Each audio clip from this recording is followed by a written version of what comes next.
Hello friends, welcome to my YouTube channel. आज का हमारा टॉपिक है रिवेन्यू एक्सपेंडिचर।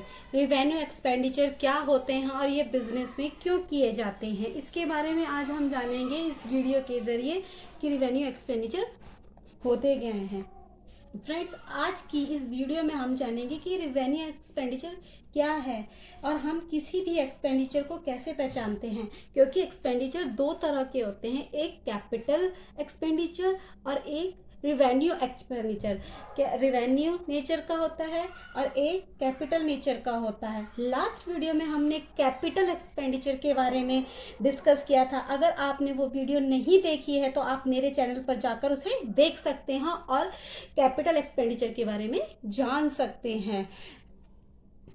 रिवेन्यू एक्सपेंडिचर वो एक्सपेंडिचर होते हैं, ऐसे खर्चे होते हैं जो बिजनेस में बार बार होते हैं, लगातार होते रहते हैं, या जो बिजनेस में फिक्स एसेट होती है उसके लिए उसकी ऑपरेशनल कैपेसिटी को बनाए रखने के लिए किया जाते हैं। रिवेन्यू एक्सपेंडिचर क्या होते हैं? जो बिजनेस में फिक्स एसेट्स होती है उसकी ऑपरेशनल कैपेसिटी को बनाए रखने के लिए जो एक्सपेंसेस किए जाते हैं, एक्सपेंडिचर किए जाते हैं, उन्हें रिवेन्यू एक्सपेंडिचर कहते हैं। जैसे टू मेंटेन द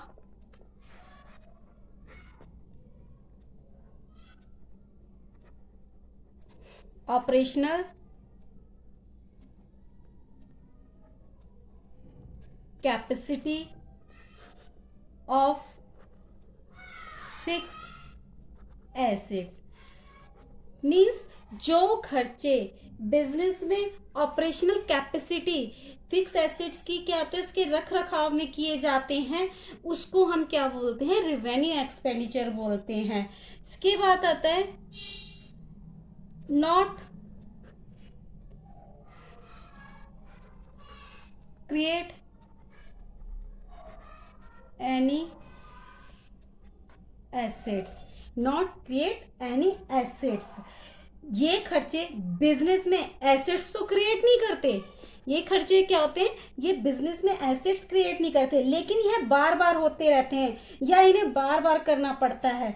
जैसे कोई मशीन है, उसकी रिपेयरिंग एंड मेंटेनेंस के जो खर्चे होते हैं, यानी कि कुछ मशीनें ऐसी होती हैं जिन्हें चलाने के लिए ऑयल ग्रीस मेंटेनेंस के रूप में करनी पड़ती है, उसे क्लीन रखने के लिए। बिजनेस में कोई मशीन है, उस मशीन को लॉन्ग टाइम तक चलाने के लिए उसको क्या करना पड़ता है? हमें रिपेयर करनी पड़ती है उसे बार बार, एंड मेंटेनेंस करनी पड़ती है।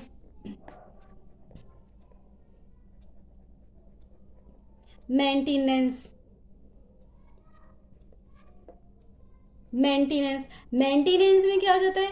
क्लीनिंग हो गई, उसकी ऑयलिंग हो गई एंड ग्रीसिंग हो गई।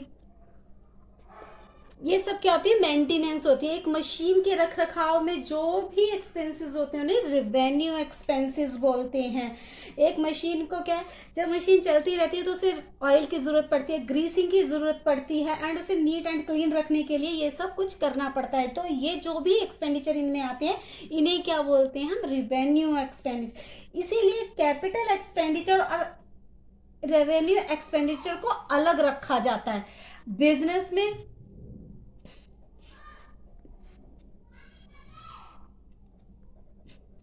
बिजनेस में क्या होता है? रिवेन्यू एक्सपेंडिचर और कैपिटल एक्सपेंडिचर को अलग क्यों रखा जाता है?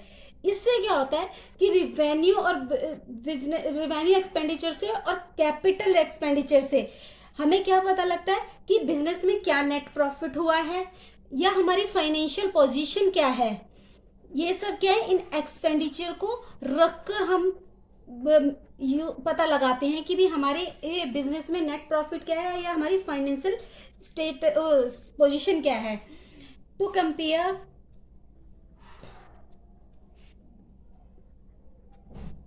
Comparison of expenses. जो एक्सपेंसेस के कंपैरिजन होता है वो एवरी ईयर जो होते हैं, हम क्या है, हर साल के एंड में क्या होता है, एक्सपेंसेस देखे जाते हैं, कितने एक्सपेंसेस हुए हैं। अगर हम इस साल के नेक्स्ट ईयर मतलब कंपैरिजन किया जा सकता है कि भी हमारे इस साल कितने हुए हैं, लास्ट ईयर कितने हुए थे, उनका कंपैरिजन करके हम क्या या अपने खर्चों को कम कर सकते हैं, इन पे कंट्रोल किया जा सकता है। इन दोनों को अलग अलग रखने का मेन ऑब्जेक्ट यही होता है। कैपिटल एक्सपेंडिचर और रेवेन्यू एक्सपेंडिचर को अलग अलग रखने का मेन पर्पस क्या होता है कि किसी भी बिजनेस का नेट प्रॉफिट और फाइनेंशियल पोजीशन का सही आंकलन किया जा सके, मतलब उसका सही पता लगाया जा सके। इससे एक बिजनेसमैन क्या हर साल के जो एक्सपेंसेस होते हैं उनका कंपैरिजन करके उन्हें कम कर सकता है। इन्हें हम क्या बोलते हैं, इन एक्सपेंसेस को क्या बोलते हैं हम, डेली एक्सपेंसेस या बोलते हैं रूटीन एक्सपेंसेस। मतलब इनको हम रूटीन एक्सपेंसेस भी बोलते हैं और डेली एक्सपेंसेस भी बोल सकते हैं। जैसे एक्सपेंसेस क्या शो करते हैं, हमारे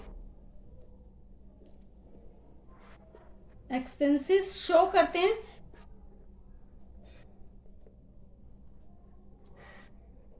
इन कहाँ शो होते हैं, प्रॉफिट एंड लॉस अकाउंट में शो होते हैं कि भी हमारे प्रॉफिट लॉस अकाउंट में कि भी कितने एक्सपेंसेस किए गए हैं। Capital expenditure and revenue expenditure ये कहाँ शो होते हैं, प्रॉफिट एंड लॉस अकाउंट में। मतलब इससे हमें ये पता लगता है कि कितना प्रॉफिट हुआ है हमारे को। इससे क्या है, इसके बाद क्या होता है, बैलेंस शीट में अगर जो इसमें कोई दिक्कत होती है तो बैलेंस शीट में ये ठीक से बैलेंस शीट सही नहीं होगी या वो अपना बैलेंस सही शो नहीं करेगी, शो नहीं कर पाएगी कि भी बैलेंस शीट गलत है। या कोई भी मशीन परचेज करते हैं, for example purchase new machine 5 lakh, कोई भी मशीन हमने परचेज की है, उसकी एक्सपेक्टेड लाइफ कितनी है कि मतलब वो कितने साल चलेगी, लाइफ 5 ईयर्स, उसकी एक्सपेक्टेड लाइफ क्या है 5 ईयर्स। ये क्या होता है, बिजनेस के लॉन्ग टर्म यूज के लिए होता है, for long term use in business में क्या है, लॉन्ग टर्म यूज किए जाते हैं ये एवरी।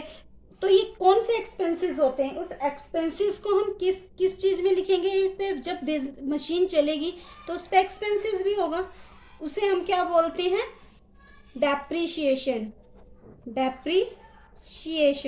डेप्रीशिएशन कहते हैं इसकी मूल्य वैल्यू को कम करता रहता है, हर साल क्या उस पर डेप्रीशिएशन लगता रहता है, उसमें से उसकी वैल्यू क्या है, घटती रहती है एवरी ईयर।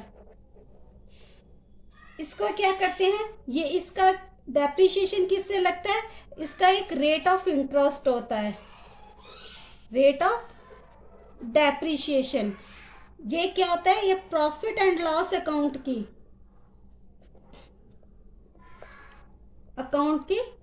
डेबिट साइड में लिखे जाते हैं।